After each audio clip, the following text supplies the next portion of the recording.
लोग तो चलिए शुरुआत करते हैं 12 अगस्त के एनालिसिस की।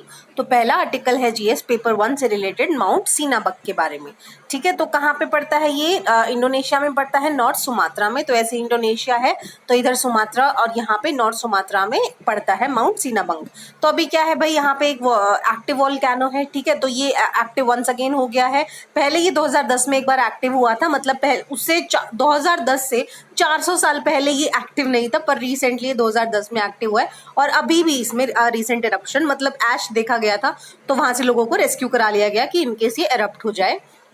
इंडोनेशिया आपको पता ही है, the ring of fire and the circum Pacific belt. ठीक है, तो पूरा ये जो इधर वाला एरिया होता है, जो रिंग ऑफ फायर हम जिसे कहते हैं, यहाँ पे इंडिया आ जाता है, इंडोनेशिया, ये सारे छोटे छोटे islands and then the Pacific region of the southern America. तो ये सारा अमेरिकन कॉन्टिनेंट, ये सारा आ जाता है in the ring of fire.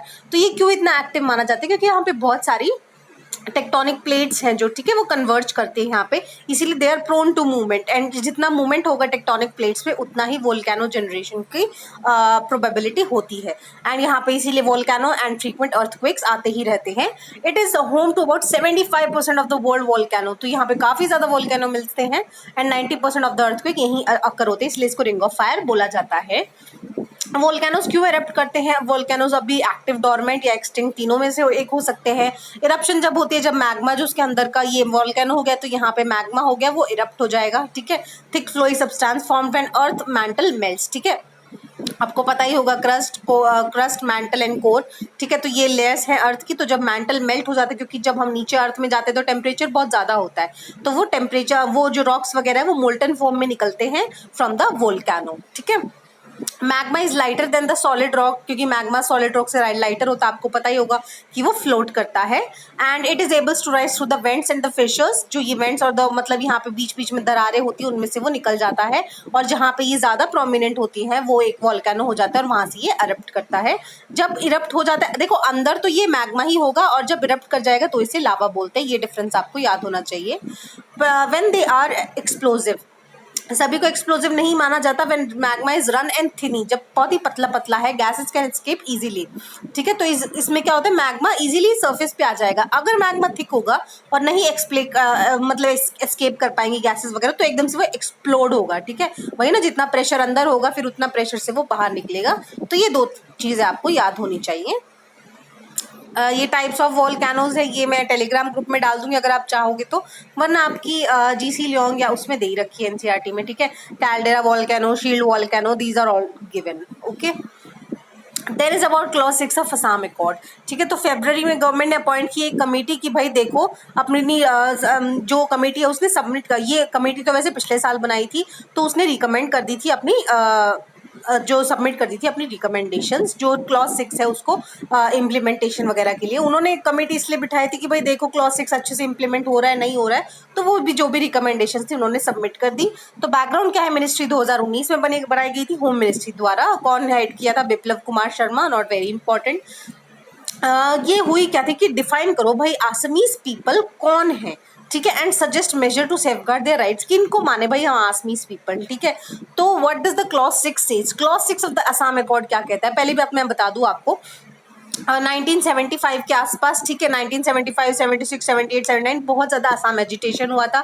ठीक है, उसमें जो स्टूडेंट यूनियन है, ऑल असम स्टूडेंट यूनियन, आसू जिसे कहते हैं, उन्होंने काफी ज्यादा पार्ट किया था। तो इतने ईयर लॉन्ग काफी ज्यादा डेकेड लॉन्ग असम एजिटेशन के बाद 1985 में असम अकॉर्ड साइन हुआ था, जिसे मेमोरेंडम ऑफ सेटलमेंट बोला जाता है, जिसमें सेटलमेंट किया गया था। तो वही था ना, तो ये हुआ था। ठीक है, फिर उसमें जो असम अकॉर्ड था उसमें क्या बोला गया था कि भाई हम ऐसे कॉन्स्टिट्यूशनल, लेजिस्लेटिव और एडमिनिस्ट्रेटिव सेफगार्ड्स लेंगे ताकि हम प्रोटेक्ट कर सके, प्रिजर्व कर सके और प्रमोट कर सके cultural, social and linguistic identity of the people of Assam. अब ये तो बोल दिया भाई of the people of Assam, पर इसमें आप मानोगे किसको? क्योंकि आसाम में तो हमेशा से यही चलता। असम अकॉर्ड में क्या माना गया था कि भाई जो मार्च 24 है 1971, इसके बाद, ठीक है, जो भी लोग आए गए हैं उनको हम वो माने गए थे। ठीक है, उनको हम इलीगल माइग्रेंट्स माने जाएंगे। ठीक है, तो ये एक सेट माना गया था, क्योंकि क्या था कि 1970, क्योंकि जब वो बांग्लादेश का पहले तो उसको west Pakistan, east Pakistan, west Pakistan में ये लोग डिवाइडेड थे, पर जब बांग्लादेश को मतलब पाकिस्तान की सॉवरेनिटी से हटा दिया गया था, तब काफ़ी ज़्यादा लोग माइग्रेट करे थे इन असम, ठीक है। तो इसीलिए ये असम अकॉर्ड लाया गया था।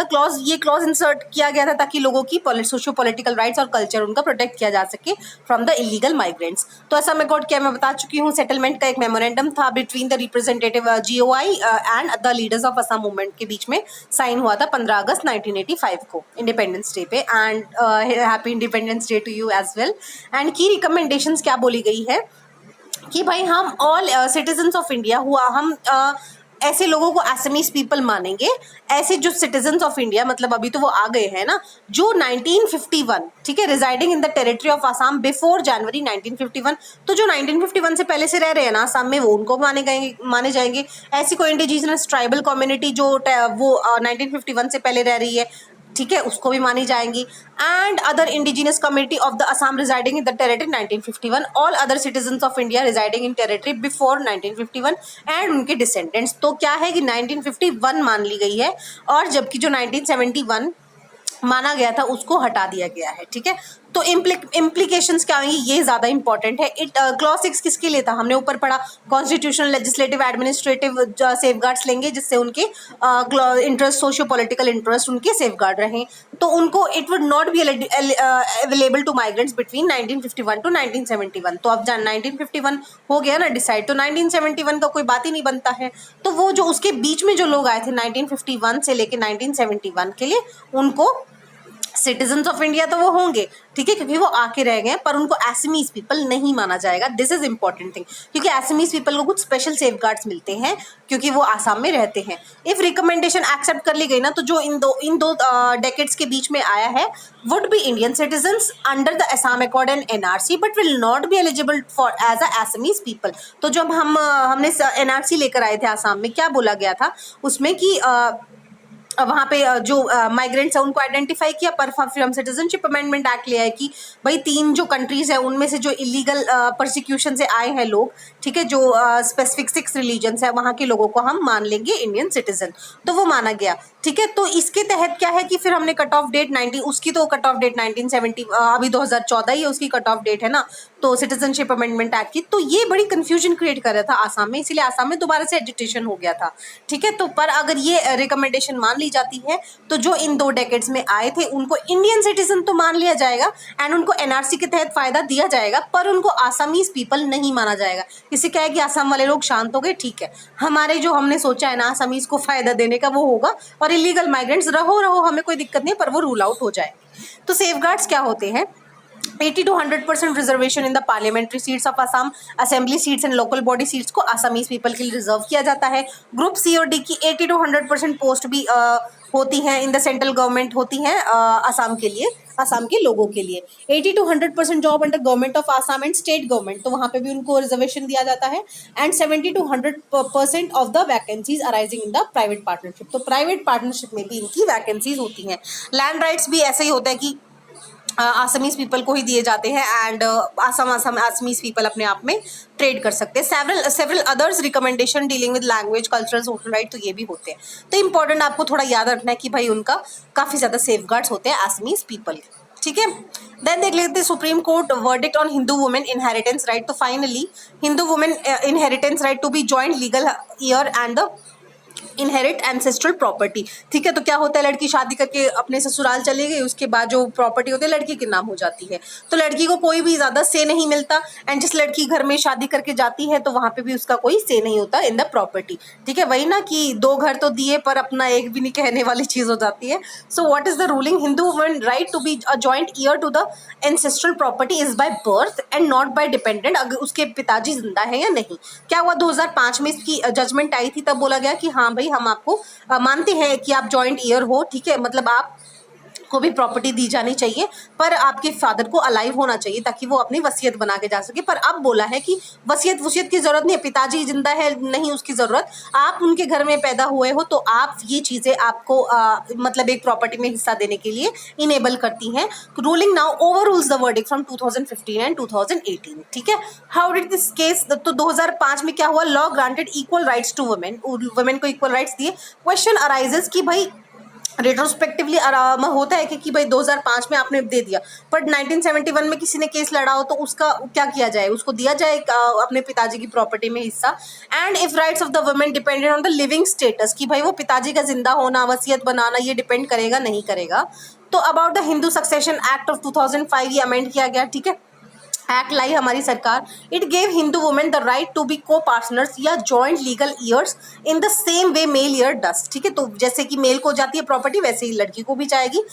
Amendment act made daughter of the co partner also co partner by birth, ठीक है।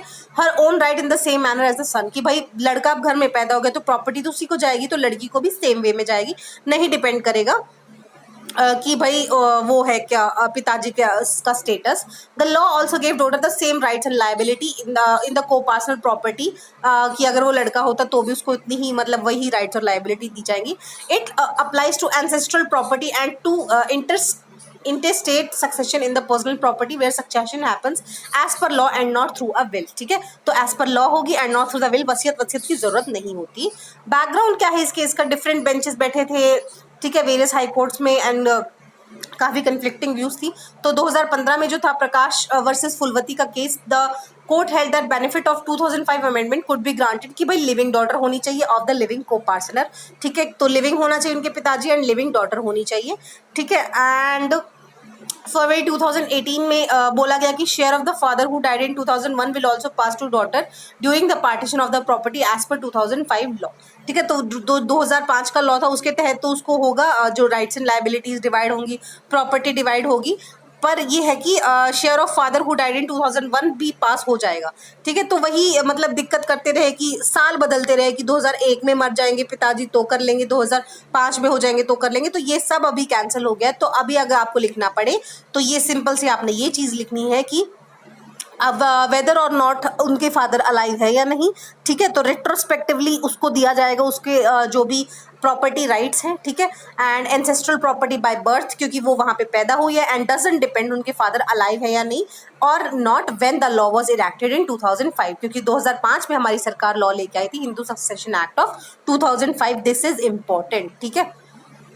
देन देख लेते हैं NSCN-IM releases detail of 2015 Naga framework agreement, ठीक है। तो अभी वहाँ के जो इंटरलॉक्यूटर है RN रवि, तो उन पे इल्ज़ाम लगाया गया कि उन्होंने डिलीट कर दिया, कि भाई न्यू जो वर्ड है ना उसको डिलीट कर दिया, NEUW इसको डिलीट कर दिया। तो उस पर अभी दिक्कत हो रही है Naga socialist council of Nagaland, ठीक है।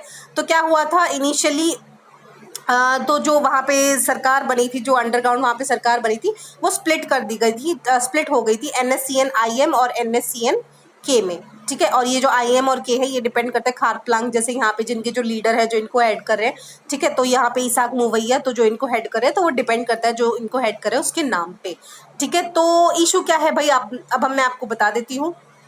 एग्रीमेंट क्या हुआ था कि भाई रिलीज बाय जो एग्रीमेंट हुआ था, ठीक है, स्टेट जो हमारा नागालैंड सोशलिस्ट काउंसिल के साथ हुआ था, शेयर करेंगे sovereign power and providing and enduring inclusive new relationship of peaceful coexistence of two entities. तो जो न्यू है ना, न्यू रिलेशनशिप, उसको डिलीट कर दिया, ठीक है। तो वो कह रहे कि आपने गलत डिलीट किया, न्यू आपने हटा दिया, इसका मतलब ये दिखाना चाह रहे हो आप कि हम आउट ऑफ द कॉन्स्टिट्यूशन इनके साथ डीलिंग कर रहे हैं, पर ये हमारे with in the ambit of the constitution है, एंड ये आपको हमारा ऐसे मतलब इलीगल आप हमें पोर्ट्रे कर रहे हो कि भाई जो न्यू हटाया वो पॉलिटिकली सेंसिटिव वर्ड था, एंड ये हमारा पीसफुल कोएग्जिस्टेंस बता रहा था, and it strongly indicates outside the purview of the constitution. तो इस तरीके की बातें बोली गई, ये इंपॉर्टेंट नहीं है, बैकग्राउंड इंपॉर्टेंट है। Naga talks have hit a rough weather as NSCN ICM has demanded that present interlocutor को हटाओ अपनी जगह से, and he is not a good person. So जो NSCN IM है ना, ये मैं दिखा देती हूँ, इनकी कभी से नागालैंड वालों की डिमांड रही है, जब अब कभी से उनके यहाँ पे AFSPA लगा हुआ है, arms forces special power act, ठीक है। तो यहाँ पे लगा हुआ है, वो क्या कहते हैं भाई, हमें ग्रेटर नागालैंड चाहिए। अब ये क्या झंझट है ग्रेटर, अब आपको पता ही होगा कि नागालैंड कहाँ पे पड़ेगा, यहाँ पे पड़ता है कहीं नागालैंड इधर, ठीक है। तो नागालैंड इतना सा पड़ता है, वो कहते हैं नहीं हमें नागालैंड नहीं, हमें ग्रेटर नागालैंड चाहिए। क्या होता है कि नागालैंड बोलने वाले या उस तरीके के लोग क्या है, आसपास असम में भी रह रहे हैं, ठीक है, मणिपुर वगैरह हर जगह रहते हैं, तो वो कह रहे हैं हमें ये पूरा ग्रेटर नागालैंड चाहिए, ये देखो पूरा, जिसमें असम का भी पार्ट है, मेघालय का भी पार्ट है, मिजोरम, ठीक है, ये वाला सब पार्ट है, इवन म्यांमार का भी पार्ट है, ठीक है। तो वो कह रहे हैं हमें ये चाहिए। भाई अब बच्चे थोड़ी हो तुम, अब हम इंटरनेशनल बाउंड्रीज को सरपास करके तुम्हें थोड़ी ना म्यांमार से जगह दिलवाएंगे। सो ये वाला इनका इशू है कि भाई हमें ग्रेटर नागालैंड चाहिए जिसकी बाउंड्रीज एक्सटेंड करती हैं असम, मणिपुर, मतलब हर जगह एक्सटेंड करती हैं, एंड हमें 1.2 मिलियन नागाज इकट्ठे चाहिए। तो सेंटर ने बोला कि ना, ऐसा तो नहीं होगा, there will be no disintegration of Assam, Arunachal Pradesh to merge the Naga inhabited areas with Nagaland, तो ऐसा तो नहीं करेंगे। तो ये पॉलिटिकल इश्यूज कितना बड़ा है, कितना साल पुराना है। तो ब्रिटिश ने असम को एनेक्स कर लिया 1826 में, एंड इन 1881 नागा हिल्स को एनेक्स कर लिया। फिर first sign of Naga resistant, Naga वाले उनको ब्रिटिशर्स पसंद नहीं आए, तो उन्होंने नागा क्लब बना लिया 1918 में, ठीक है। तो 1918 में जो नागा क्लब बना था उसने साइमन कमीशन को बोला इन 1929 कि भाई हमें अपने हाल पे छोड़ दो, हम अपना काम खुद देख लेंगे। तो 1946 में नागा नेशनल काउंसिल, ठीक है, which declare Naga as a independent state on August 14 August, ठीक है, हमारे इंडिपेंडेंस से एक दिन पहले उन्होंने अपने आप को इंडिपेंडेंट डिक्लेयर कर दिया। ये वही नागा नेशनल काउंसिल है जो NSCN IM और NSCN K में डिसइंटीग्रेट हुई थी, ठीक है, ये 1988 में डिसइंटीग्रेट हुई थी। So NNC resolve to establish a sovereign Naga state, कि भाई हम सॉवरेन स्टेट होंगे, एंड उन्होंने रेफरेंडम भी कंडक्ट किया, ठीक है, in 1951, in which 99% of the Naga ने बोला कि हमें एक इंडिपेंडेंट नागालैंड चाहिए, रेफरेंडम किया। अब रेफरेंडम और प्लेबिसाइड में आपको डिफरेंस पता होना चाहिए। रेफरेंडम क्या होता है कि जब हम पीपल को लोगों को बोलते हैं अपना ओपिनियन जाहिर करने को, एंड यूजुअली रेफरेंडम इज मतलब कि हम उसको इम्प्लाई करेंगे ही, ठीक है, बाइंडिंग होता है, जबकि प्लेबिसाइड ऐसा बाइंडिंग नहीं होता, वो बस एक लोगों की राय जानने के लिए होता है, ठीक है। बस referendum is mostly for voting purpose. Post independence क्या हुआ भाई, ये बहुत चालाक हो गए थे कि 1951 में रेफरेंडम करा के इनको लगा हो गया काम खत्म, नहीं। 1952 में अंडरग्राउंड नागा फेडरल गवर्नमेंट को भी बना ली इन्होंने, ठीक है, आर्मी भी बना ली, खुद की सरकार भी बना ली, एंड गवर्नमेंट ऑफ इंडिया ने बोला कि ये तो बहुत चालू बन रहे हैं, तो उन्होंने 1958 में क्रश द इंसर्जेंसी आर्मी भेज दी, एंड तब से वहां पे आफ्सपा लगा हुआ है, लगता है कभी हट जाता है, तो यही चलता रहता है। तो NSCN came into being group of 140 members led by Thuingaleng Muivah, ठीक है, जो NSCN IM वाले जो है, ठीक है, उन्होंने 140 मेंबर्स कटे हुए थे, एंड ये उस टाइम चाइना में थे। उन्होंने जो शिलोंग अकॉर्ड है, ये 1975 का ही अकॉर्ड है, ठीक है, जो पीस अकॉर्ड साइन हुआ था। शिलोंग अकॉर्ड क्यों कहते हैं, है तो नागालैंड का ही, नागास के जो रिप्रेजेंटेटिव और गवर्नमेंट ऑफ इंडिया उनके बीच में साइन हुआ था, पर क्या है, ये शिलोंग मेघालय में साइन हुआ था, इसीलिए इसको शिलोंग अकॉर्ड किया जाता है। एंड उन्होंने बोला कि नहीं, हमें ये पसंद नहीं है और हम इसको नहीं मानते, and form Nagaland socialist council of Nagaland in 1980, ठीक है। तो ये जो अकॉर्ड था शिलोंग अकॉर्ड, इसके अकॉर्डिंग NNC जो ये नागालैंड NNC वाली जो ये कहाँ चली गई, ये नागालैंड नेशनल काउंसिल, इसने माना था, और ये जो हमारी इनकी आर्मी थी, ठीक है, NFG नागालैंड फेडरल गवर्नमेंट, सबने माना था हम अपनी आर्म्स दे देंगे और हम सब आपके अकॉर्डिंग काम करेंगे, जो भी अकॉर्ड है इसके अकॉर्डिंग काम करेंगे। तो 1988 में ये स्प्लिट हो गई, मैंने आपको बता दिया, आफ्टर वायलेंट क्लैश। तो अभी इनका जो इंटरलॉक्यूटर वाली जो ये डेवलपमेंट है वो तो इतनी इंपॉर्टेंट नहीं है, बट ये इनकी history is very important. Then देख लेते हैं what is new tick born virus. Tick क्या होते हैं, चिच्चड़ होते हैं, ठीक है। तो ये क्या होता है कि एनिमल्स में ज्यादा पाई जाती है। इसमें क्या है, ये जो टिक है ये ह्यूमंस में अफेक्ट करी है, एंड ह्यूमंस में सीवियर फीवर में थ्रोम्बोसाइटोपिनिया। थ्रोम्बोसाइटोपिनिया में क्या होता है, प्लेटलेट काउंट बहुत कम हो जाता है, जिससे डेंगू में कम हो जाता है, ठीक है। तो इसमें क्या होता है, ब्लीडिंग हो गई ना बंदे को, तो फिर वो कंट्रोल नहीं हो पाती है, एंड ये ऑर्गन्स को भी काफी अफेक्ट करता है। इंटरनल ब्लीडिंग अगर हो जाती है ना, क्योंकि ज्यादा फीवर में, तो फिर वो कंट्रोल नहीं होती, क्योंकि बंदे को थ्रोम्बोसाइटोपिनिया हो जाता है। डिसीज में ट्रांसफर हो जाती है वुमेन को थ्रू टिक बाइट। तो जो चीचड़ है जो वो है एनिमल से ह्यूमंस में जाएंगे, एंड जो चाइनीज वायरोलॉजिस्ट है वो कह रही ह्यूमन टू ह्यूमन की अभी तक तो नहीं है, बट हो सकता है। करंट केस फैटेलिटी 16 to 30% है, and top 10 diseases blueprint by WHO इसको बोला गया है, ठीक है। तो टिक जो डिजीज है, क्योंकि इसकी फैटेलिटी रेट 16 to 30% तो बहुत ज़्यादा हो जाता है कि 100 में से 30 लोग मर जाएंगे इसमें, ठीक है। SARS-CoV-2 virus, this is not first time कि इसने इन्फेक्ट किया है, तो ये होता रहता है, पर अभी रीएमर्ज किया इसलिए न्यूज़ में है। तो severe fever with thrombocytopenia syndrome belongs to bunya virus family, transmitted to humans through tick bites, ठीक है। तो स्प्रेड कैसे होएगा, एशियन टिक जिसको हिमाफालियस लॉन्गिकॉर्निस बोला जाता है, ये प्राइमरी वेक्टर है इस डिसीज का, जो इसको कैरी करता है, इसके वायरस को। कि virus is often transmitted to human from animals like goats, cattle, deer, sheep, तो ये इनको होता है। And according to study conducted by team in 2011, incubation period क्या होता है 7 से 13 दिन का, तब इनको में इलनेस आ जाएगी, सिम्टम आ जाते हैं, यूजुअली फीवर, थकावट, ठीक है। लिम्फेडिनोपैथी क्या होता है, लिम्फ ग्लैंड्स में सूजन, जैसे टॉन्सिल्स वॉन्सिल्स में हो जाते हैं। एनोरेक्सिया, भूख नहीं लगेगी, नोजिया, ठीक है, मायाल्जिया, ठीक है, डार्क स्टूल्स आएंगे and diarrhoea, vomiting, abdominal pain, gingival haemorrhage, तो यहाँ पे गम्स में ब्लीडिंग हो जाएगी, इस तरीके की चीज़ें होती है। वैक्सीन क्या बोल रहे हैं कि एंटीवायरल ड्रग रिबिविरिन अभी काम कर रही है इससे रिलेटेड, तो वैक्सीन अभी येट टू डेवलप है। सो इम्पॉर्टेंट क्या है, सीवियर फीवर में थ्रोम्बोसाइटोपिनिया में होता क्या है, that is important. Then student entrepreneurship programme, तो ये बस ये इंपॉर्टेंट है, किसने करवाया, Atal innovation mission along with Niti Aayog ने डेल का टेक्नोलॉजी, डेल जो टेक्नोलॉजी लैपटॉप वाली कंपनी, उनको साथ कोलैबोरेशन करके ये स्टूडेंट एंटरप्रेन्योरशिप प्रोग्राम 2.0 लॉन्च किया है, ताकि जो यंग इनोवेटर्स हैं, अटल टिंकरिंग लैब्स के, अटल इनोवेशन मिशन के तहत क्या था, अटल टिंकरिंग लैब्स एस्टैब्लिश की गए थे छोटे छोटे स्कूल्स में, है ना, हर स्कूल्स में, ताकि वहाँ पे जो इनोवेटर्स हैं अपने आइडियाज बना सके, एंड एक बेसिकली इंक्यूबेटर की तरह उन्होंने डेवलप किया है।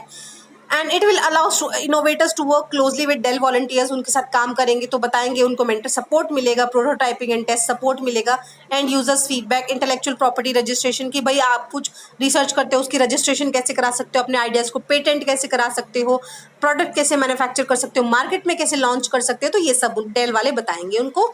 तो स्टूडेंट एंटरप्रेन्योरशिप प्रोग्राम अभी 2.0 है, तो 1 तो कभी लॉन्च हुआ होगा, तो ये 2019 में लॉन्च हुआ था, 10 महीने का रिगरस प्रोग्राम हुआ था। Top 6 teams of Atal marathon nationwide contest where student identify community challenge, देखे उन्होंने grass root innovation and solution क्या जरूरत है, got chance to transform their innovation prototype into fully functional unit. अब छोटे बच्चे हैं या फिर यंग इनोवेटर्स हैं, उनके पास प्रोटोटाइप्स ही होते हैं ना, नमूने होते हैं चीज़ों के, तो पूरा फुल फॉर्म में उसको कैसे लेकर आए, फिर उसे पेटेंट कैसे कराएं, मार्केट में कैसे लॉन्च करें, एडवर्टाइजमेंट कैसे करें, तो ये सब की जरूरत पड़ती है, और ये एंटरप्रेन्योरशिप प्रोग्राम काफ़ी मदद करता है। तो ये था इन्होंने आइडिया।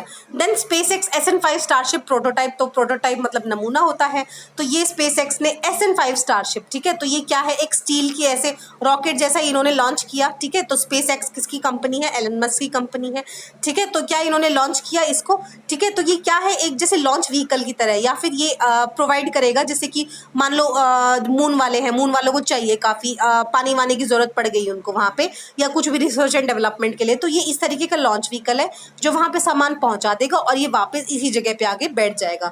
तो ये क्या है, रीयूजेबल है। क्या होता है कि बहुत बार रीयूजेबल चीज होती नहीं, लॉन्च व्हीकल एक ही बार काम में आता है, तो दोबारा बनाने की कॉस्ट ज्यादा हो जाती है। टू मेक दैट कॉस्ट कम एंड उसको एक बेसिकली कम खर्चे में आपको जो ये स्पेस वाले प्रोग्राम्स इनको करने के लिए SpaceX ने SN5 स्टारशिप को बनाया है और उसका टेस्ट किया था, ठीक है।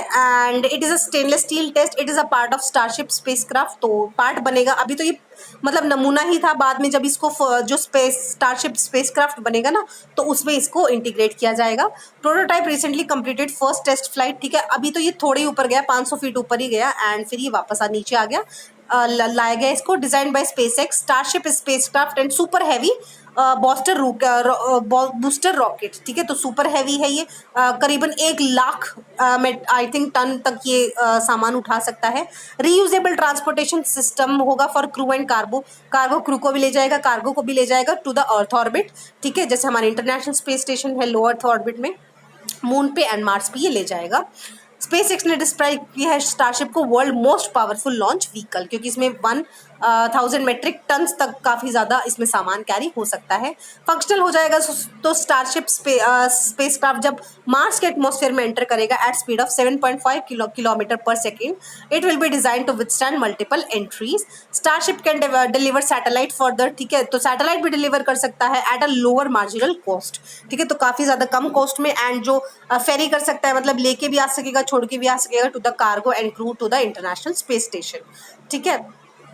तो अगर एक बार डेवलप हो गया तो ये large amount of cargo carry कर लेगा beyond moon spacecraft is being design to carry, तो सेम थिंग है। इंटरप्लैनेटरी मिशंस हो गया, मून के लिए हो गया, मार्स के लिए हो गया, तो ये सबको इंटरनेशनल स्पेस स्टेशन के लिए इनको कैरी करेगा।